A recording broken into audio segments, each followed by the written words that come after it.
রয়েছি ঢাকা গেট দোয়েল চত্বর এরিয়া। ওই পাশে তিন নেতার কবর রয়েছেন। আমরা সেটা আপনাদেরকে দেখিয়েছি, ভিডিও তৈরি করেছিলাম। আর ঢাকা গেটের বর্তমান পরিস্থিতি দেখাচ্ছি। এখানে অনেক মানুষ শুয়ে রয়েছেন। হ্যাঁ,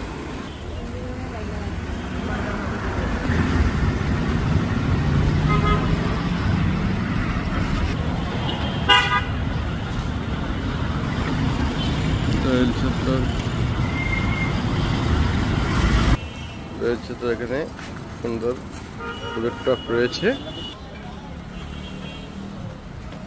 অসাধারণ কিছু ফুলের টব রয়েছে।